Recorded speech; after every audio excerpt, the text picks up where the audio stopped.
দিনাজপুরে ফুলবাড়ীতে জাকারিয়া বাচ্চুর গণসংযোগ ও পথসভা অনুষ্ঠিত।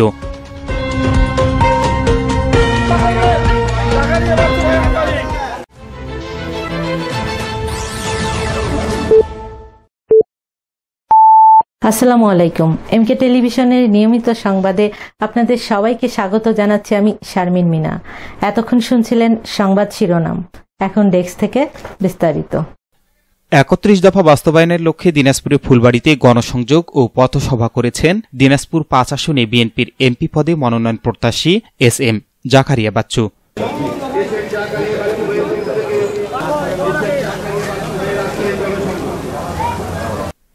মঙ্গলবার বিকেলে উপজেলার ৩ নং কাজীহাল ইউনিয়ন ও ১ নং এলুয়াবাড়ি ইউনিয়নের আটপুকুর হাট, রুদ্রাণী বাজার, জলপাইতলী বাজার সহ বিভিন্ন পাড়া মহল্লায় গিয়ে তিনি গণসংযোগ ও পথসভায় অংশ নেন। এ সময় তিনি ব্যবসায়ী, পথচারী ও সাধারণ মানুষের সঙ্গে কুশল বিনিময় করেন এবং আগামী জাতীয় নির্বাচনে ধানের শীষ প্রতীকে ভোট দেওয়ার আহ্বান জানান।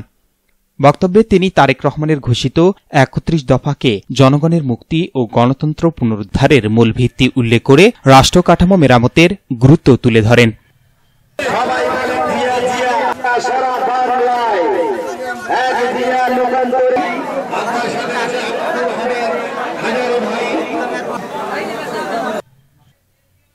গণসংযোগ কর্মসূচিতে আরাফাত রহমান কোকো ক্রীড়া সংসদ দিনাজপুর জেলা শাখার আহ্বায়ক ও জেলা যুবদলের সাবেক সহসভাপতি মাহফুজুল ইসলাম মাসুম সহ স্থানীয় বিএনপি ও অঙ্গ সংগঠনের নেতাকর্মীরা উপস্থিত ছিলেন। তারা দোকানপাট, বাজার ও জনপথে গিয়ে প্রার্থীর পক্ষে সমর্থন চান। এস.এম. জাকারিয়া বাচ্চু ধারাবাহিক গণসংযোগ ও জনগণের সঙ্গে নিবিড় সম্পৃক্ততা দিনাজপুর ৫ আসনে ভোটের মাঠে নতুন মাত্রা যোগ করেছে। আসন্ন জাতীয় সংসদ নির্বাচনকে ঘিরে তার সক্রিয় ইতিমধ্যেই সাধারণ ভোটারদের দৃষ্টি আকর্ষণ করেছে। স্থানীয় নেতাকর্মী ও তরুণ প্রজন্মের সমর্থনকে পুঁজি করে তিনি ধানের শীষকে বিজয়ের প্রতীক হিসেবে প্রতিষ্ঠিত করতে মাঠে কাজ করে যাচ্ছেন।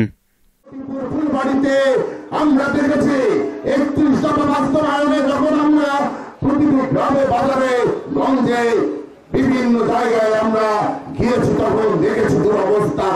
পার্বতীপুর এবং ফুলবাড়ির যে দুরবস্থা আপনারাও দেখেছেন ভাইয়েরা আমার। অন্তত পক্ষে আপনারা বিশ্বাস করেন পার্বতীপুর এবং ফুলবাড়িতে এখনো 500 কিলোমিটার কাঁচা রাস্তা রয়েছে ভাইয়েরা আমার।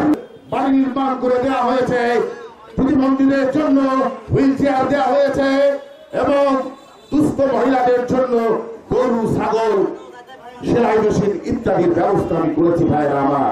আপনারা বলতে পারেন আপনি সামান্য মানুষ, এতগুলো উন্নয়ন কিভাবে করলেন?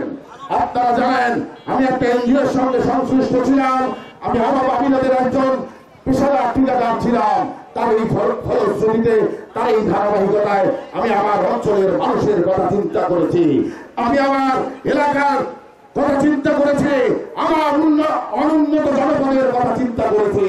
আমি বিশ্বাস করি আমার এই জনপদের মানুষের জন্য, মানুষের কল্যাণে যদি আমি কিছু করতে পারি, ইনশাআল্লাহ আল্লাহ তাআলা পরকালে আমাকে পার করে নেবেন।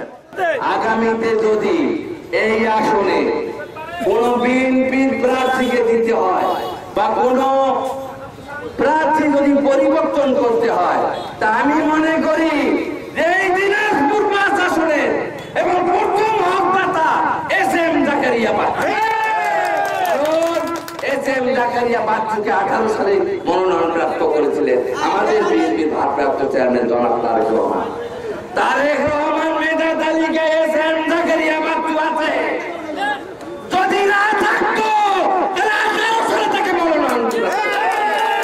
প্রিয় ভাইয়েরা আমার, আমি শুধু একটু বলবো, আপনারা ভূমিদস্যু, দখলবাজ, চাঁদাবাজ, মাদক বিক্রেতা এদেরকে প্রত্যাখ্যান করবেন এবং একজন সব যোগ্য মনোনয়ন প্রত্যাশী এস.এম. জাকারিয়ার বাচ্চুর পক্ষ নেবেন।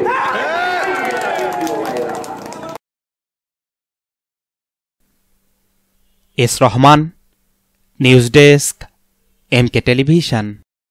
শেষ করছি এমকে টেলিভিশনের নিয়মিত সংবাদ। এতক্ষণ সাথে থাকার জন্য সবাইকে ধন্যবাদ।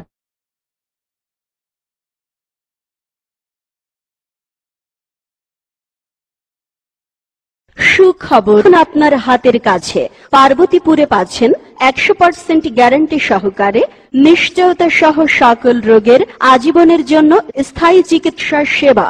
আপনি কি যৌন সমস্যায় আক্রান্ত, বিয়ে করেও দাম্পত্য জীবনে অসুখী? তাহলে আর দেরি না করে চলে আসুন আমাদের চিকিৎসা প্রতিষ্ঠানে। একমাত্র আমরাই দিচ্ছি চিকিৎসায় যৌন রোগ ভালো হওয়ার শতভাগ গ্যারান্টি। আপনি কি হাঁপানি, শ্বাসকষ্ট রোগে ভুগছেন? একমাত্র আমরাই দিচ্ছি চিকিৎসায় হাঁপানি রোগ ভালো হওয়ার শতভাগ গ্যারান্টি। মোটা হচ্ছেন না, স্থায়ী স্বাস্থ্যবান হন। সাদা স্রাব, বন্ধ্যাত্ব রোগে ভুগছেন, জন্ডিসে আক্রান্ত হয়ে বিদেশ যেতে পাচ্ছেন না, বাত ব্যথা ভুগছেন, বিনা অপারেশন নাকের পলিপাস মাত্র 7 দিনে নির্মূল করুন। অর্শ ও পাইলস, ব্রেস্ট ছোট ক্রিম, ব্রেস্ট বড় ক্রিম, ফর্সা করার ক্রিম, অতিরিক্ত স্বপ্নদোষ। সরাসরি যোগাযোগের ঠিকানা বনলতা হারবাল, বনলতা হারবাল, আদর্শ কলেজের সাথে, পার্বতীপুর।